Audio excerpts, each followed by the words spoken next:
কি করছো? হ্যাঁ, এখন সবাই ভাত খাচ্ছে, জানো তো। এখন সবাই ভাত খাচ্ছে আর আমি এখন এই যে ভাত চাপিয়েছি, একদিকে ডাল চাপিয়েছি, ভাত হয়ে গেছে, টক ডাল করবো।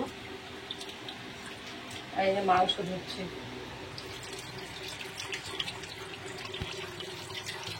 মেটে এনেছো? আছে মনে হয়, দেখো ওর মধ্যে। মেটের থেকেও চর্বি বেশি, ঝাল হয়ে যাবে, এই জন্যে এটা আর হলো না। চলো, গায়ে পড়েছে নাইটিটা, একটু লঙ্কা বাটা জ্বলে যাবে। আমি আবার একটু অন্যরকম, প্রথমে আগে দিয়ে দিয়েছি তেজপাতা, গোটা গরম মশলা, আবার দুটো জিরে আর রসুন, একটু গোটা গোটা রসুন দিয়ে দিয়েছি যাতে স্বাদটা ভালো আসে।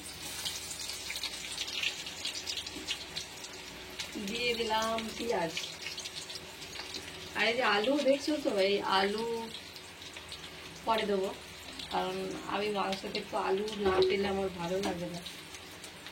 এবার মাংসটা পরে ঢালবো।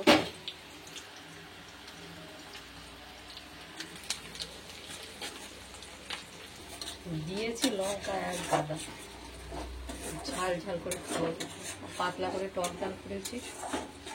আর মাংসটা বাবা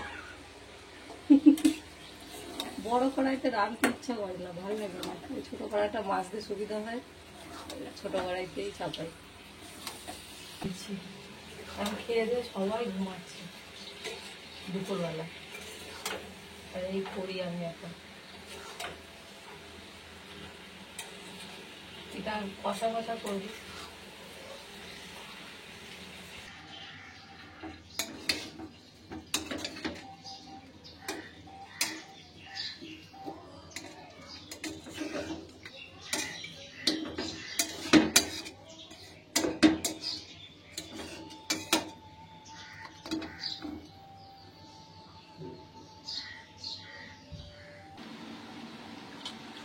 টক ডাল দেখে জিভে জল চলে এসছে। আমরা যে টক ডাল, যারা গ্রামে থাকো এটা তাদের কাছে কিছুই মনে হবে না, কিন্তু আমরা পাই না বাজারে। যদি আমরা দেখি না, জিভ জিভ দায় করি। এই গরমে, এই অনেক দিন পর, এখন তো আমরা সবে ছোট ছোট উঠেছে। আর মাংসটা দেখো, ওই দেখো তেল, কষা কষা করেছি, আর সব পায়ে ভর্তি। মেটেটা দাও দেখাই, এই মেটেটা না, এরকম মাংসের ঝোল দিয়ে, মাংসের ঝোলটা দেখাও বন্ধুদের, এই কাইটা দিয়ে গরম গরম। চলো।